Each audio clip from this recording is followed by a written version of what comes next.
수계받고 그 이외에 여러 가지 일을 겪었는데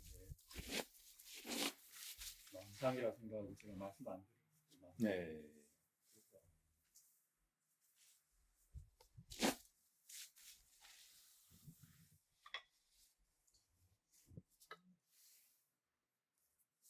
예를 들면, 제가 아침마다 출퇴근을 할 때 네. 지하철 안에서 반야신경하고 천수경을 외우는데 지금 어디 출근하세요? 네, 사무실이 있으니까 집에서 그 전에 하던 사무실. 네, 어. 가서 갔는데 그날은 천수경 반야신경을 외우는데 이어폰을 끼고 갑자기 주변이 다 그냥 정지가 되는 거예요.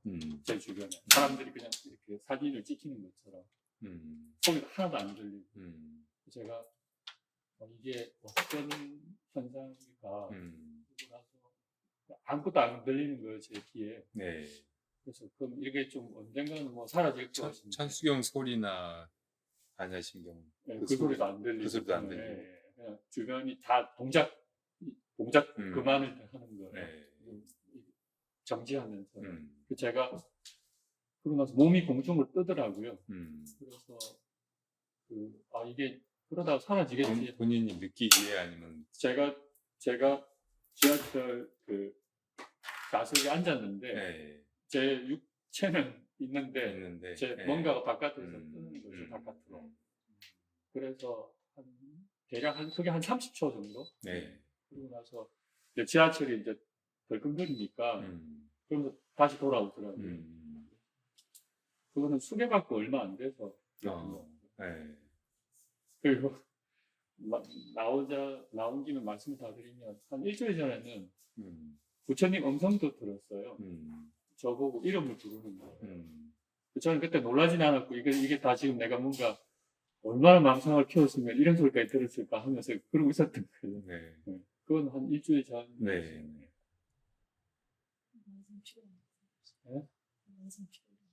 피로요? 그때 컨디션이 좋았던 것 같은데.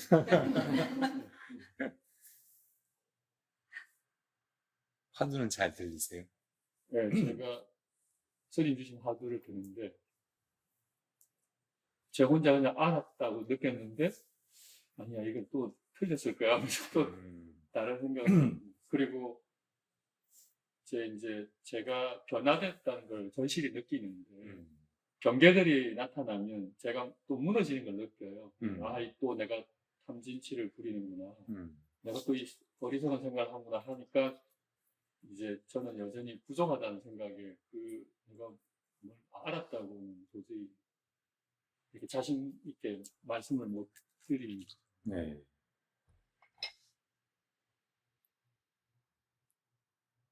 그렇죠. 알겠습니다.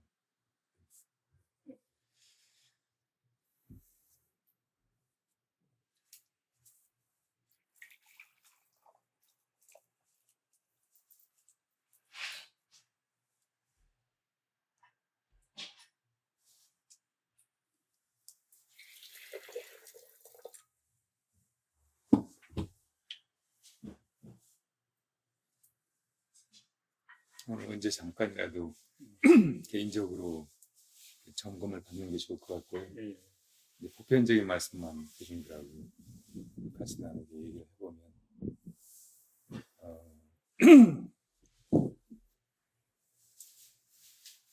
우리가 자기 마음을 가지고 이 세상을 살고 있잖아요. 근데 마음으로 이 세계도 펼쳐져 있고 또 이 육신도 자기 마음으로 이렇게 지어서 이렇게 한 생을 살아가는데 이 온갖 것들과 다르게 내 몸을 내가 나라고 여기는 것 이게 마음이 벌이는 아주 독특한 정말 이상한 이식현상이에요. 그러니까 그냥 객관적으로 보면 이거나 하나도 차이가 없는데 이거를 내가 나라고 느낀다는 거. 그리고 그 이면에는 이제 이 육신하고 관계없이 내가 나다 하는 어떤 생각, 그 자기 정체성 이런 게 있죠.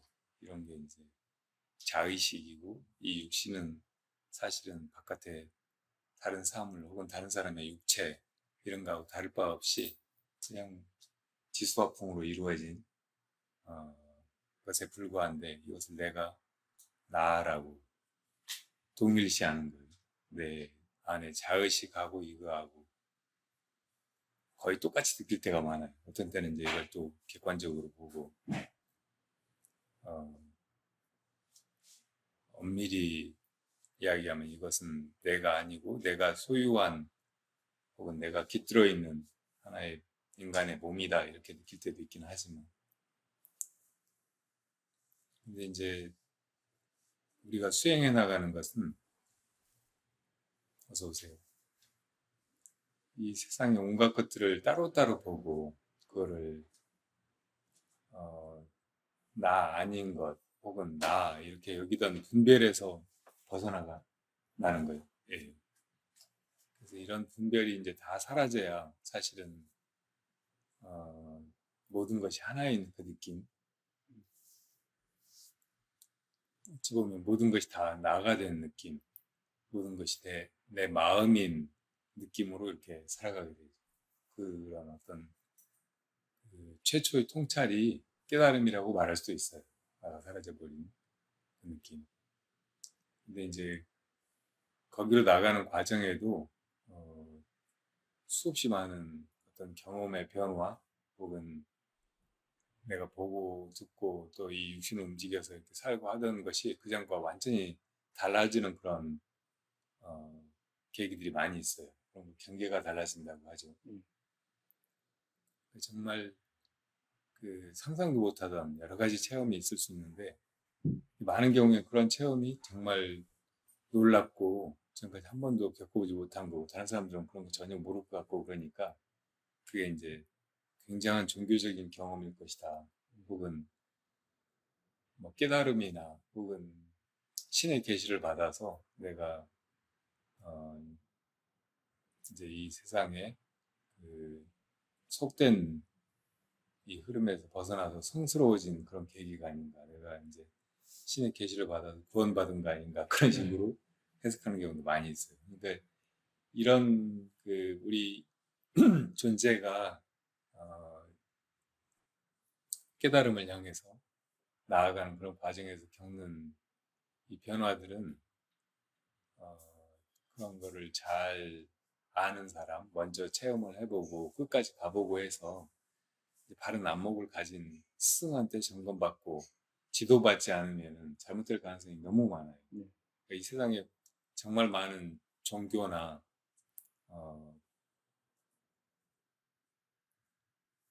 그 사람들이 세상 사람들과 다르게 자기는 이제 뭐 도를 깨달았다느니 혹은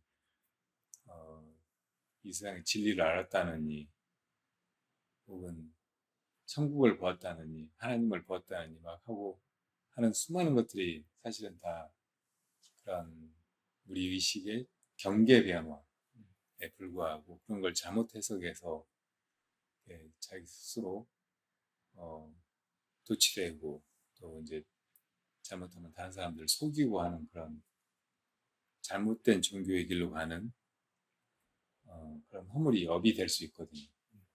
그러니까 이제 바른 수행인은 항상 수행하다가 일어나는 변화들을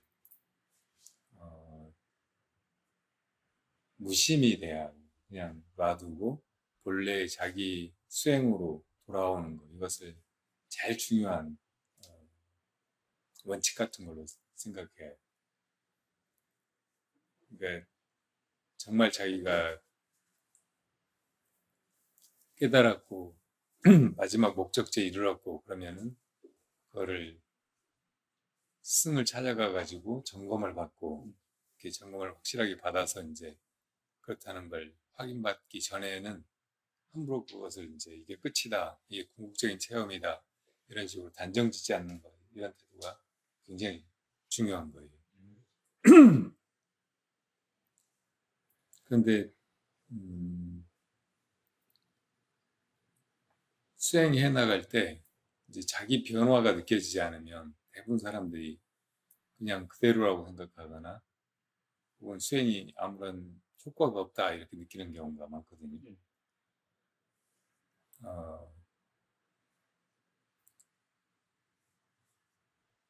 우리가 어디 간다든지 혹은 뭘 해본다든지 할 때는 새로운 경험을 하기 위해서거든요.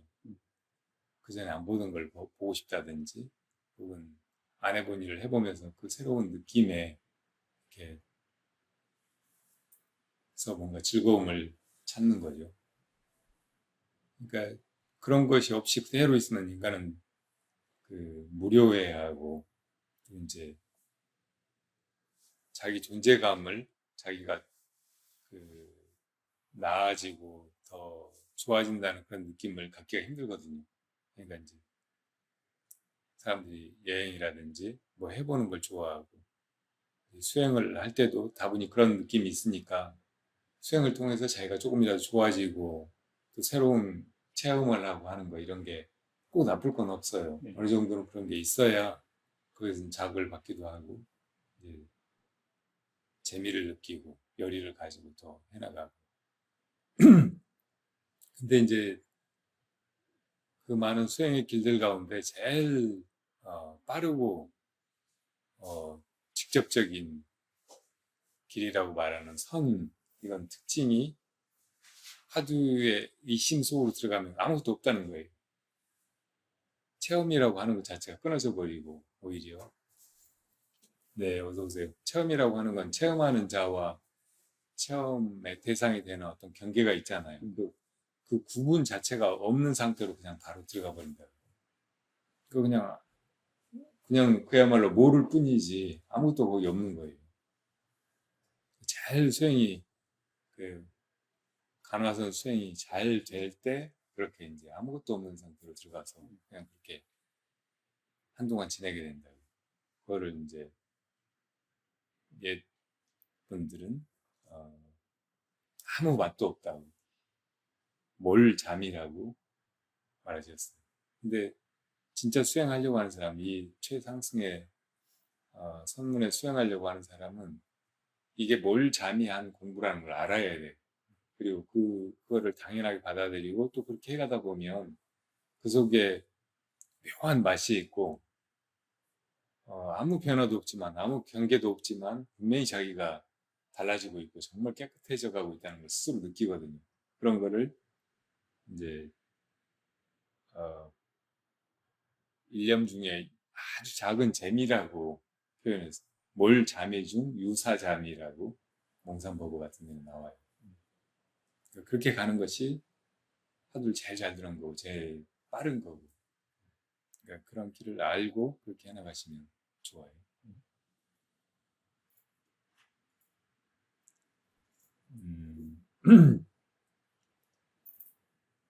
아까 그 지하철 타고 가다가 자기 몸에서 이렇게 빠져나온 붕 뜨는 느낌 이런 거는 그 유체 이탈이라고 흔히 부르는 거잖아요. 뭐 그런 거를 일반인들도 종종 겪어요.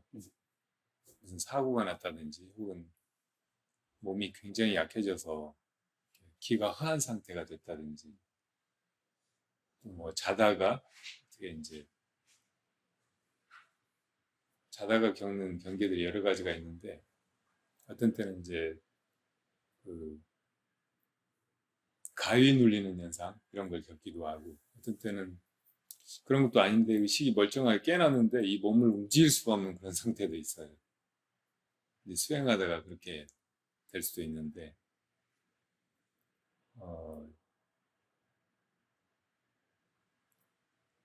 그런 것도 이제 종종 사람들이 겪는 거고 또 하나가 이제 꿈이 아니고 분명히 생생한 의식으로 깨어났는데 자기가 자기 몸에 있지 않고 떨어져 나와가지고 자기 몸을 들여다본다든지 뭐 그 전에 있던 그 경계를 자기가 보고 있는데 자기가 눈으로 보고 있는 게 아니고 떠서 이렇게 보고 있는 그런 현상이 벌어지는 거예요. 이런 걸 유체 이탈이라고 한다. 우리 몸은 육체인데 이 육체와 똑같은 에너지체가 이 몸을 딱 싸고 있어요. 어떤 때는 이제 그게 에너지가 강해지면 밖으로 이렇게 부처님 광배같이 드러나기도 하죠. 근데 이 육체에서 유체가 분리되는 현상을 유체 이탈이라고 한다. 그리고 이제 이 에너지체인 유체보다 더 안에는 아스트랄체라는 것이 있어요. 그런데 더 미묘한 그러니까 정신하고 이 육체를 연결하는 게 보통 이제 에너지인데 그 에너지보다 더 미묘해서 약간 정신체에 가까운 그 몸이 이제 아스트랄체예요. 옛날에 뭐 그런 얘기 들어봤을 때 사람이 이제 그냥 죽었는데 빛으로 나가버렸다든지 티벳에 뭐 그런 얘기가 지금 많이 지금까지도 있다고 하는데 이제 무지개의 몸으로 나갔다든지 막 그런 이제 얘기가 많이 있는데 그런 몸이 아스트랄 바디예요. 근데 그 아스트랄체 안에 또 이제 있는 게 우리가 지금 무슨 사고를 하고 뭔가 의식적인 활동을 하는 그 몸, 우리가 자기 정신이라고 보통 부르는 거, 이 몸이 있는데 이게 이제 멘탈체예요, 멘탈. 그리고 그 안에는 이제 우리가 잘 감지 못하는 영적인 몸이 또 있어요. 코자르체라고. 그러니까 이렇게 자기 존재가 저 안에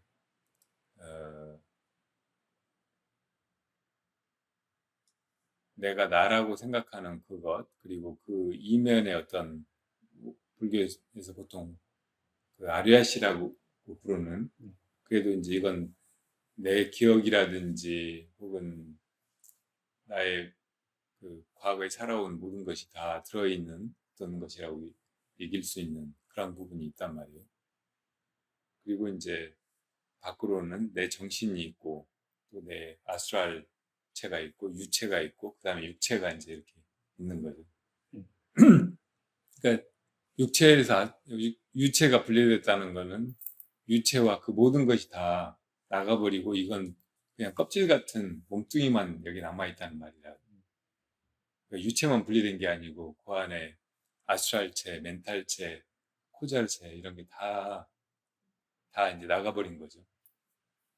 근데 이제 보통은 우리가 세상 사는 동안은 이 육체를 단위로 해가지고 이건 나, 저 사람은 누구, 저 사람은 누구 이런 식으로 이렇게 생각하고 사는데 안으로 들어가면 들어갈수록 그 근원이 미세하고 작은 것 같은데 사실은 이 모든 것을 다 싸고 있고 모든 것의 근원인 우리 불교에서 말하는 일심의 차원으로 들어가는 거예요. 그러니까 이제 다른 사람하고의 경계 뭐 이런 것도 이 육체처럼 이렇게 떨어져 있는 게 아니고 오히려 훨씬 더 많이 연결돼 있고 어떤 때는 너 나가 없고 그런 상태로 들어가 버린단 말이에요. 그러니까 이제 보통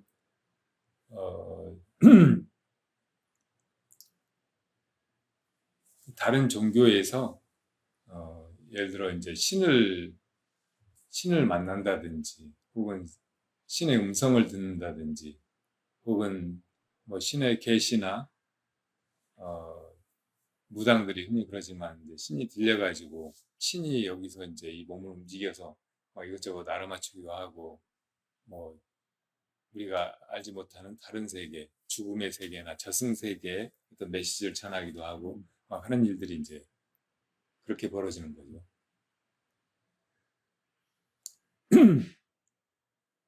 그러니까 이제 이 종교가 되게 이제 그런 영역으로 들어가면서 이 근원의 참 존재, 우리가 말하는 모든 것의 근원인 일심의 깨달음, 여기로 가지 못하면 다 도중에서 막 헤매는 거예요. 그래가지고 다른 사람의 존재, 죽은 존재, 뭐 신적인 존재 이런 존재하고 소통하고 거기서 뭘 조금 알아내고 막 이런 거를 종교라고 떠들고 가르치고 그런 걸로 이제 업을 삼아서 살아가고 이런 게 이제 대체적인 일상의 종교라고 하는 현상이라고. 불교는 종교다, 혹은 종교가 아닌 것 같다, 철학인 것 같다, 철학도 아닌 것 같다. 그럼 불교는 뭐지? 뭐 이렇게 생각하는 사람들이 많잖아요. 그러니까 이제 세상의 종교라고 하는 것들이 대체로 이제 이 개체적인 자아 너머에 이제 유체, 아스트랄체, 멘탈체, 코자르체 여기로 나아가면서 그 도중에서 벌어지는 경계들을 가지고 그게 무슨 구원이라든지 혹은 뭐 계시라든지 뭐 이런 식으로 그렇게 이제 과대 해석하거나 잘못 해석하거나 하면서 그 세상 사람들한테 혼란스럽게 하고 또 추종하게 하고 막 하면서 이제 수천 년, 수만 년 동안 이렇게 흘러온 거죠. 그렇게 될 수 있다는 것을 잘 이해하고 그런데 빠지지 않도록 이렇게 잘 경계해야 하고 또 세상에 많은 사람들은 그냥 이 육체 가지고 사는 것이 너무 고달프고 힘들고 근본적으로 또 이제 무지 속에 살고 있으니까 미래도 모르고 무슨 일이 어떻게 될지 모르고 어떻게 해야 그 일을 이룰 수 있을지 모르고 그러니까 자꾸 이제 어디다 이제 의존하려고 하잖아요. 그런 거 안다는 사람한테 물어보고 무당한테 물어보고 뭐 어디 경전 같은데 이런 데 들춰보고 종교 지도자라고 한 사람들 찾아다니고 뭐 이렇게 해보는데 근데 다 궁극적인 답을 주지 못하고 결국은 우리가 바라는 것이 이 삶과 죽음의 괴로움, 이 고통, 이 두려움, 이 무지 여기서 벗어나려고 하는 일인데 그런 길은 가지도 못하고 계속 생사 속에서 헤매게 만들죠.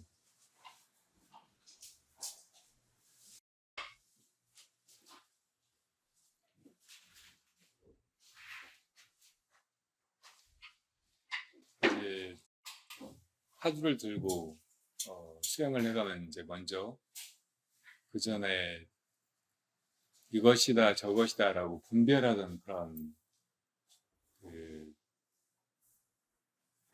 업식이 없어져 간다고. 네.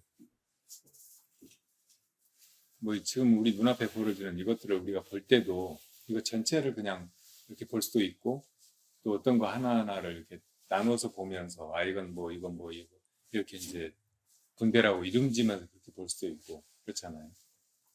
근데 이렇게 그냥 보면은 이 봄이라고 하는 현상에 이 풍경이 내 안에 안근에 의해서 이렇게 접수되는 인지되는 그런 과정밖에 없어요. 그러니까 그렇게 이제 보다 보면 어, 이 바깥의 풍경이 그전에는 그냥 분명히 나 아닌 것으로 그렇게 분별해서 인지하고 했는데 이게 꼭 나같이 느껴진다고. 그냥 이 눈에 보이는 거 이것이 그냥 그대로 나인 것처럼. 그리고 어떤 때는 이제 다른 사람조차 다른 사람을 나로 느끼기는 힘들잖아요. 근데 어떤 때는 이제 그렇게 깊은 무분별의 상태에 있으면 다른 사람도 다 내 마음 속에서 움직이고 있는 것처럼 보이는 거예요. 그리고 그렇게 이제 자제하게 되면 내가 이 모든 걸 다 무분별로 통찰하는 그것만 남겨두고 다른 사람을 따로따로 다 그 살아있는 존재로 사람으로 이렇게 인식하지 않는 상태가 있잖아요. 그게 다 천인 만인을 다 죽여버린 상태. 근데 그렇게만 살 수는 없잖아요. 어떤데 누가 부르면은 내가 대답도 해야 되고 누가 힘들어하면 내가 가서 도와주기도 해야 되고 그러니까 어떤 때는 그 사람을 한 사람으로 또 나처럼 이렇게 이런 통찰에 이룰 수 있는 그 가능성을 가진 존재로 보고 그 사람이 그런 눈을 뜨도록 도와줘야 된다. 그러니까 그럴 때는 그 사람들 다 살려내야 되니까 그렇게 살려낼 수도 있어야지 그냥 내가 다 죽여버리고 아무도 없는 그런 상태로만 있을 수가 없는 것이라고. 그래서 이거를 자제해야 하는 거 이것이 이제 살활 자제. 어떤 때는 이제 놓아주고 내가 그걸 따라주는 거죠. 이걸 따른 거라고 그래요. 근데 어떤 때는 그 사람의 존재를, 그 사람의 목숨을 뺏어버린다고. 이걸 탈이라고. 살활 종탈에 자제하는 거. 이런 이제 안목을 길러가는 거. 이것이 수행이라고 말할 수 있어요.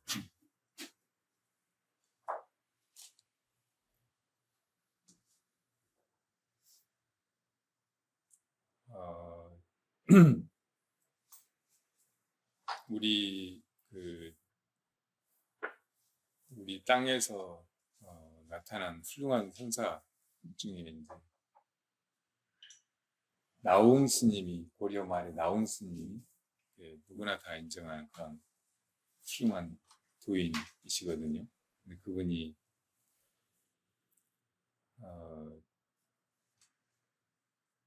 우리나라에서 수행하셔가지고 깨닫고 나서 이제 중국에 가서 그 선의 거장들 만나보고 이제 점검 받으려고 갔어요. 그래서 맨 처음에 만난 분은 지공 스님이라는 분이었다고. 지공 스님은 원래 인도의 선사였는데 인도에 이제 그때 불교가 없어져가고 선은 다 북방으로 가버리고 그래서 나중에 이제 중국으로 오신 분이에요. 그래서 그 지공 스님을 가서 뵈니까 지공 스님이 어디서 오느냐 그렇게 물으신다고. 고려에서 옵니다. 고려에서 용로로 왔느냐 해로로 왔느냐. 용로로 왔습니다. 해로로 왔습니다. 그러지 않고 신통으로 왔습니다. 그랬어요. 그러니까 지공 스님이 그래? 그렇다면 네 신통을 한번 내 앞에서 낮춰봐라. 그러시니까 나홍 스님이 벌떡 일어나서 그냥 그 앞에 이렇게 손을 모으고 섰어요.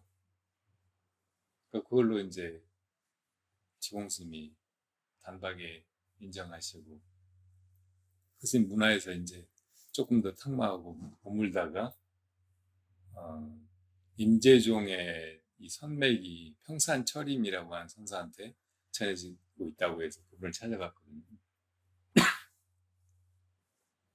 그러니까 평산이 또 어디서 오느냐 물어요. 그러니까 지공스님의 상에서 옵니다. 그러니까 요새 지공스님이 어떤 법을 쓰시다냐 하고 물어요. 그러니까 하루에 1000검을 쓰십니다. 하루에 1000개의 검을 쓰십니다. 이렇게 표현합니다. 이 검이라고 하는 게 흔히 반야를 상징하잖아요. 반야는 어떤 걸 부셔버리기도 하고, 반야를 우리말로 지혜라고 보통 번역을 하는데, 지는 어떤 것을 바르게 아는 거예요. 해는 그 본질을 꿰뚫어서 버리는 거라고, 꿰뚫어 버리는 거라고. 그러니까 해로 보면 다 아무것도 없어. 다 죽여버리는 거예요. 근데 또 지로 비춰보면 모든 것이 다 무엇인지 그 실상이 제대로 드러나 보이는 거죠. 그러니까 반야야말로 사실은 죽이고 살리는 거예요. 그걸 이제 칼에 비유하는 거죠. 하루에 1000검을 쓰십니다. 그러니까 그 평산 스님이 지공의 1000검은 놔두고 너의 1검을 보여봐라. 그러니까 나홍 스님이 일어나고 자기 좌북으로 평산 스님을 후려친다고. 평산 스님이 넘어져가지고 이놈이 사람 잡는다고. 사람 잡은 거죠. 무슨 선사고 부처님이고 그 자리에는 없다고. 그 방석 휘두르는, 검을 휘두르는 그놈만 있는 거지. 그러니까 이제 즉시 나홍 스님이 가가지고 평산 손을 잡아 일으키면서 제 검은 사람을 죽이기만 하는 게 아니라 살리기도 합니다. 그래요. 그러니까 이제 평산 스님이 아주 좋아하면서 가서 차 한잔 하자고 대고 차 따라주시고 하면서 또 이제 인간 글을 써주신다. 거기에 돌아가서 어디 두 물 사이에서 중생을 교화하면 크게 법이 일어날 거라고. 그 두 물 사이가 양주의 회암사터라고 하더라고. 지금 터만 남아 있는데 굉장히 큰 절이었을 것 같고, 어떤 고려 말의 나홍 스님으로부터 또 무학 스님으로 이어지고 하면서 조선조까지, 조선 시대는 물론 이제 불교가 유교가 흥하면서 바닥으로 가라앉았지만, 그래도 이제 쭉 전해지면서 그 왕가에서도 그랬고, 이제 일반 민중 속에서도 그랬고, 우리 종교는 불교가 이제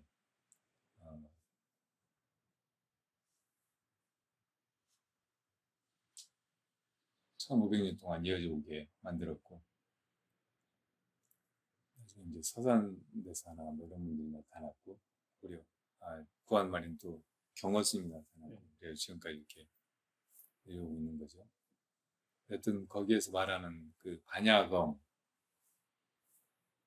이게 이제 칼이라고 하는 건 비유고, 이제 진짜 그 비유하는 바는 우리 안에 그 반야체, 이거밖에 없어요. 그러니까 우리가 깨달음을 얻어서 모든 것이 다 공하고 또 하나이고, 이게 나와도 더불어 조금도 나눠지지 않은 것이고, 그런 통찰을 이루는 거, 이게 모든 걸 다 죽여 없애버리는 거고, 그 속에서 이제 그게 머물지 않고 다시 살아나와서 그 일체를 다 낱낱이 세워서 그것들이 바르게 움직이고, 사람들이 바르게 살고, 서로 또 같이 그 열반의 대교를 함께 나아가고 이렇게 하는 거, 이게 이제 그 반야금을 살리는 쪽으로 제대로 쓰는 일이죠. 또 우리 선문에 본 불법 최상승의 수행문은 그렇게 길이 나 있다는 걸 알고, 자잘한 거, 그때그때 경계 막 이런 걸 헷갈려하거나 그런데 휘둘리거나 그러지 않은 거, 잘하고 계시지만,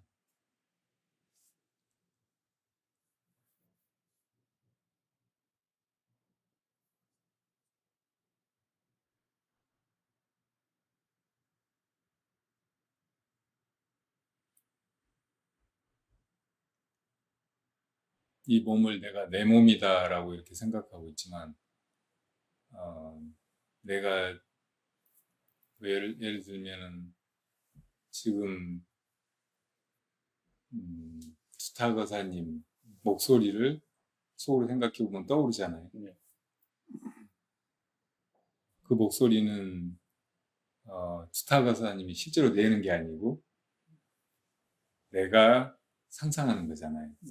내 마음이 만들어내는 거예요. 근데 그 목소리나 지금 스타거사님이 나한테 실제로 하는 목소리나 하나도 차이가 없어요. 너무나 똑같다고. 그러니까 내 마음 안에 그 목소리를 만들어내는 그놈의 마음이 있는 거고, 그렇게 만들어내서 내가 듣는 그 목소리나 또 이제 이 육체를 통해서 거사님의 육체가 발음해서 나는 소리를 듣는 거나 똑같이 내 마음이 듣는 그 거사님의 소리라고. 그러니까 내가 이제 주인이 되면은 내 마음 안에서 온갖 상상을 해서 다른 사람이 움직이는 거, 다른 사람이 말하는 거, 다른 사람이 그 나하고 이렇게 함께 사는 거, 뭐 이런 걸 다 그 상상하듯이 그렇게 이제 이 세상을 또 그런 마음으로 보고 이렇게 자기가 낮춘 세계처럼 이렇게 살아갈 수 있게 되는 거고. 그런데 혼란이 없죠. 그런데 그 전에 이제 경계가 달라져 가면서 다른 사람의 목소리가 들린다든지, 다른 사람이 나한테 와서 이제 내 몸을 만진다든지, 혹은 내 몸 안에 들어오는 것 같이 그렇게 느끼는 거, 이런 거는 조금 잘못될 수 있는 그런 경계예요. 그러니까 그 무당들이 접신돼 가지고 신이 이제 자기한테 들어와 가지고 막 이것저것 하면은 그때는 그렇게 움직이지만 자기가 그랬는지도 모르는 경우가 많거든요. 그러니까 실제로 이제 벌어지는 현상인데, 자기 의식이 충분히 깨어있지 않고 자기가 주재하지 못하고 그냥 그렇게 당하는 거예요. 무당들이 이제 신들려가지고 막 이렇게 뭐 하는 거 보면 눈빛도 정상이 아니게 보이고 제정신으로 하는 일이 아니죠. 그런 경계에 자주 빠지면 길이 나가지고 걸핏하면 막 그렇게 되고 그러면 이제 점점 자기 인생이 없어지고 자기 몸이 아니게 되고 그걸로 이제 푸닥거리하고 밥 먹고 살지는 모르지만 전혀 수행도 안 되고 실제로 자기는 그냥 아주 모자라고 또 약간 비정상이고 그런 사람이 돼버린단 말이에요.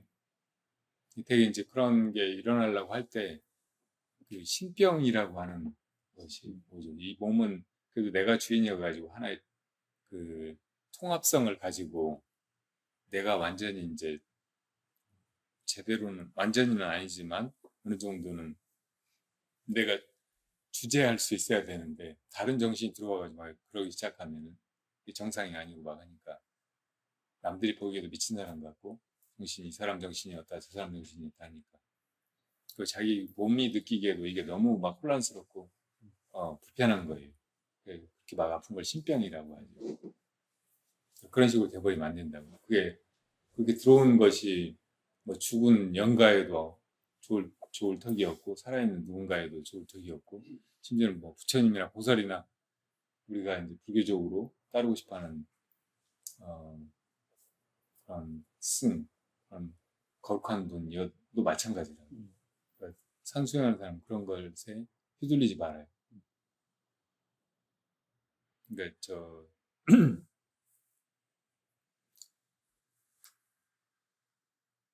무착 스님이 오대산에서 이제 문수보살을 칭견하려고 수행을 하고 기도하고 그랬는데 어느 날 동지가 돌아와가지고 대중들한테 이제 공양할 팥죽을 끓이고 있는데 하도 문수보살이 이제 칭견하기를 바라고 막 이래저래 하니까 그 전에 이제 그런 일이 있었죠.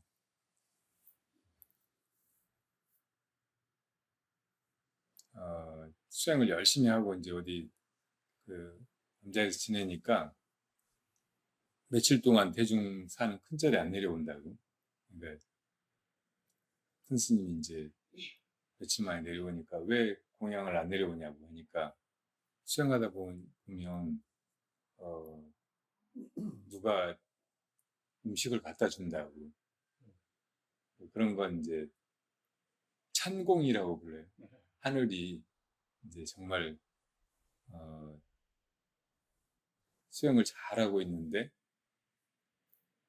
실제로 먹을 거 뭐 이런 게 없고 잘못하면 이제 굶어 죽을 것 같고 그러면은 그때 이제 그 수행하는 사람한테 공양 올리는 것이 큰 복이 된다고. 그러니까 천신들이 보고 있다가 그런 큰 복을 짓고 싶어 해요. 그래서 이제 뭘 이렇게 갖다 준다고. 그런 게 천공이죠. 그래서 이제 그런 누가 갖다 줘서 먹었다고 하니까 그 큰 스님이 이러면 바르게 될 줄 알았더니 영 글러먹었다고. 그러니까 이제 크게 부끄러운 생각이 들었어요. 그래가지고 이제 그런 거 바라지 말아야 되겠구나. 그런 게 이제 안에 보면 내가 이제 그런 체험을 했다. 혹은 나를 이제 신이 뭐 음식을 갖다 주더라. 그러면 이제 안에 그 자만심, 자의식 이런 게 자라잖아요. 그러니까 수행에는 도움이 안 되고 반대로 방해가 되는 거죠. 막 그런 것도 자랑하고 하면 더 그렇고. 그런 마음이 이제 깨끗이 없어진 거죠. 그랬는데 이제 파죽 쓰고 있는데 그 김이 이렇게 모락모락 올라가더니 문수보살님 형상이 된 거예요. 그러니까 그전에 문수보살님 그렇게 칭견하고 싶어 했으니까 이제 나타나셨냐고 막 절을 하고 그래야 될 판인데 주걱으로 막 문수보살 깨치면서 야 이놈아 문수는 문수고 무착은 무착이다 그런다고. 문수를 죽여버리는 거예요. 무착이 이제 제대로 살아난 거죠. 그런 그런 기계 혹은 자기 긍정 그런 힘이 있어야 됩니다. 어떤 것에도 엎드리거나 추종하거나 하지 않는 마음. 그리고 그걸 다 자기 안에서 찾아야지. 근본의 자기를 깨달아야지. 남을 깨달아가지고 되는 일이 아니에요. 그렇게 해서 근본의 자기를 깨달을 때 비로소 이제 부처님이 깨달은 그것, 혹은 수많은 과거의 스승들이 깨달은 그것, 이것을 만나는 거. 그게 진짜 부처님이고, 그게 진짜 조사하고 하니까. 경호 스님이 그 참선곡에 이제 이렇게 해서 깨치고 보면 아미타불이 이거 아니고 석가열애가 이거 아닌가 그렇게 이제 없는 부분이 있잖아요. 그러니까 그렇게 이제 부처님을 친밀하고 부처님을 내가 드러내고 이렇게 하는 게 성불의 길이지. 이렇게 하다가 부처님이 투타야 이렇게 한다고 그 부처님 친밀한 것이 아니라고. 그런 건 경계이고 그런 건 이제 딱 정신 차려야 된다고. 그리고 수행하다가 이제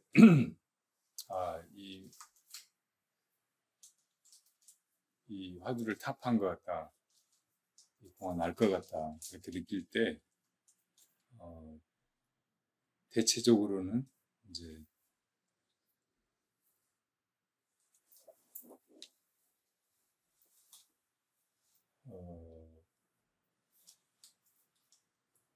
그냥 시간을 조금 지내보는 거. 시간을 지나면서 그 전에 그 경계와 다른가.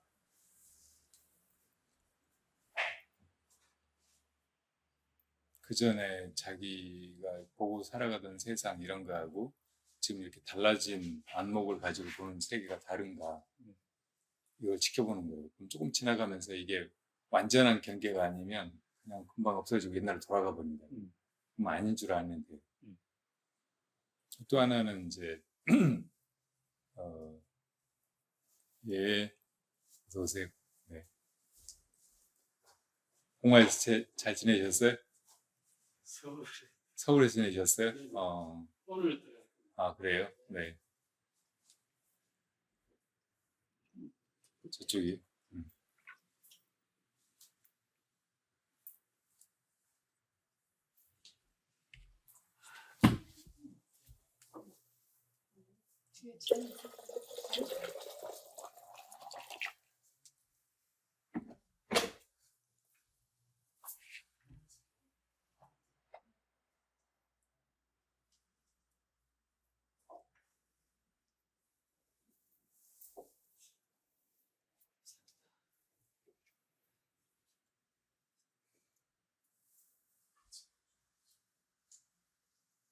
두 번째는 이제 그 경계를 없애보는 거예요. 부정하고 그냥 이렇게 일부러 옛날로 돌아가 보는 거죠. 그러니까 유체의 딸이 일어났다 그러면 그냥 다시 몸으로 들어와 보는 거예요. 그냥 금방 들어와 보면 그게 아무것도 아니었다는 거. 그런 걸 금방 알겠는데 어떤 사람들은 유체의 딸을 한번 경험해보고 그게 이제 그게 깨달음이라고 생각하는 경우도 있거든요. 이 내 몸은 내가 아니더라. 나는 따로 있더라. 그리고 그게 이제 죽어도 그대로 영원할 것 같더라. 이렇게 느끼고 이제 대단한 경험 혹은 깨달음이라고 생각할 수 있거든요. 근데 이제 돌아오면 아무것도 아니에요. 옛날 그 사람이에요. 여전히 삼진치가 있고 어리석게 굴고 그런 존재란 말이에요. 그리고 이제 뭐 다른 방법도 있을 수가 있는데 제일 좋은 건 그냥 화두 들어보는 거예요. 화두를 들어보면 그러면 그럴수록 더 분명하고 그러면은 이제 상당히 그 확신을 가져도 돼요. 근데 화두 들어봤는데 다시 조금 의심이 나고 뭔가 아닌 것 같다. 그러면 그냥 옛날 건 깨끗이 잊어버리고 다시 화두만 듣는 거예요. 화두 듣는 사람은 그냥 화두만 들어보면 돼요.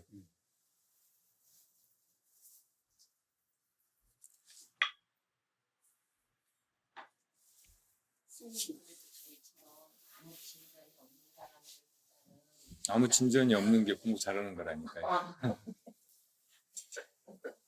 근데 공부를 하는데 화두를 드는데 아무 진전이 없으면 아주 좋은데 화두를 안 들면서 진전이 있기를 바라면 그건 최악이죠.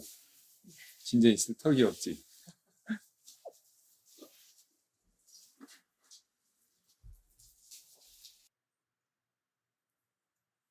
자기가 수행을 하긴 해야 되는데 왜 이렇게 수행이 안 되지? 혹은 왜 이렇게 안 하고 게으름 피우고 있지? 이런 생각이 들 때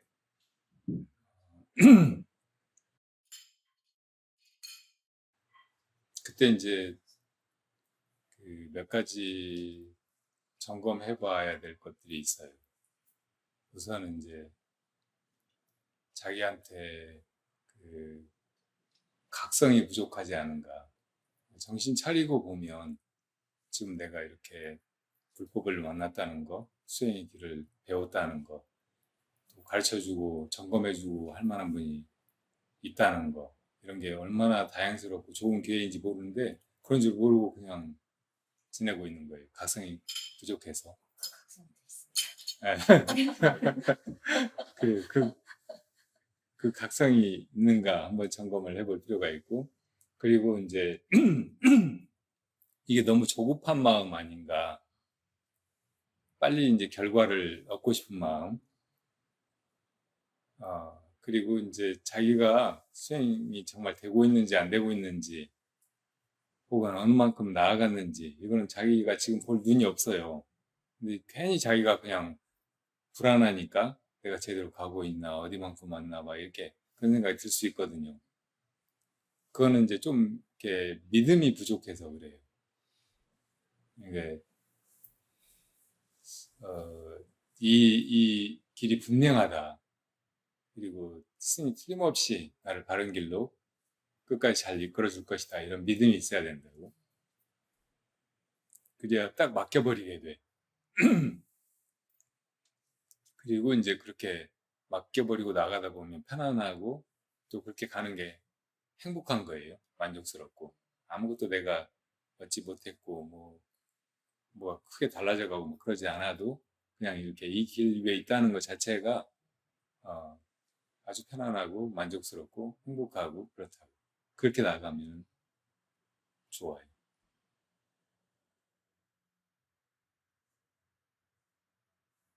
첫 번째 각성은 이제 게으르게 지내고 막 또 이 길 만난 것이 너무나 다행스러운 걸 모르고 그냥 그 전에 업대로 흥청망청 시간 보내고 있는 거 이런 것에서 털고 일어나려면 필요한 거고 그, 그 반대로 이제 너무 조급하게 안절부절해 하면서 막 결과를 빨리 얻으려고 하고 이런 마음이면 지금 내가 잘 가고 있으니까 길 위에 있으니까 그냥 가기만 하면 된다 이런 마음으로 좀 편안해질 필요가 있고 그렇게 하는 데는 믿음을 다시 확인해 보면 된다고요.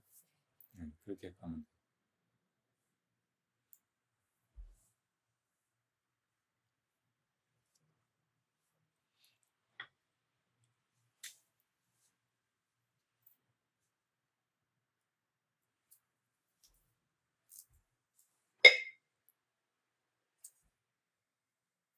보살님 아, 아, 아청보살님 이거 차 아주 좋아해요. 죄송합니다. 이름도 잘 생각이 안 나요. 그 매실 매화꽃하고 차하고 같이 하니까 훨씬 좋네요. 네.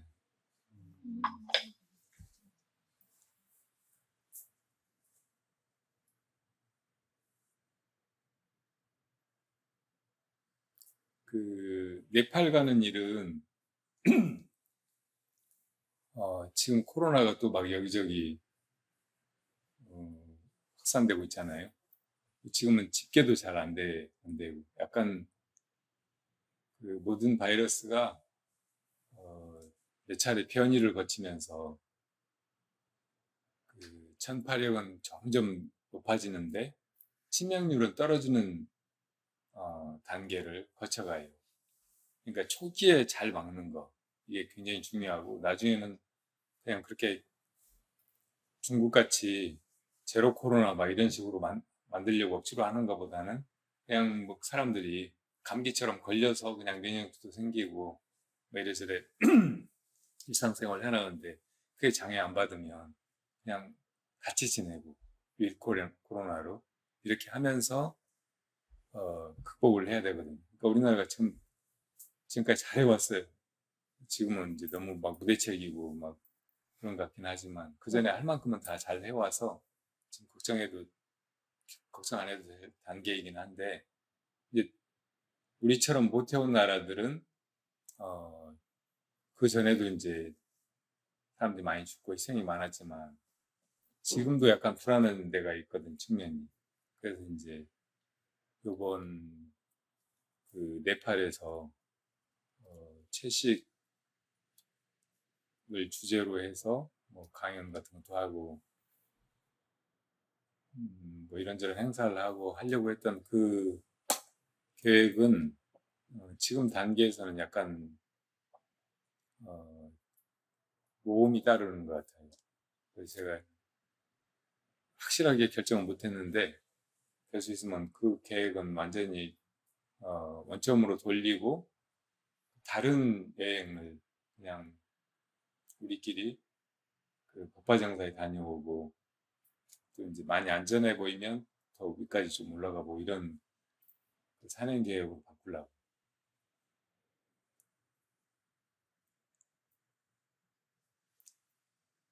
지금 기후 위기가 굉장히 심각한 것 같아요.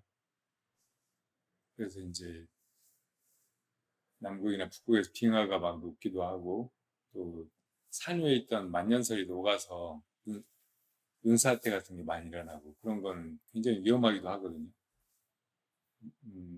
몇 년 전에 히말라야에서도 우리가 흔히 다니는 그 길에서 눈사태가 나가지고 한국인 몇 명이 죽었잖아요. 그래서 지금도 약간 그런 위험성이 있는 것 같아요. 그래서 ABC까지 가는 거는 여러 가지 상황을 고려해가지고 안전할 때 해야 될 것 같아요. 혼자 가는 거는 뭐 목숨 걸고 갈 수도 있겠지만 대중이 같이 가는 거는 한 사람이라도 탈이 나면 안 되니까 안전한 방식으로 해야 될 것 같아요.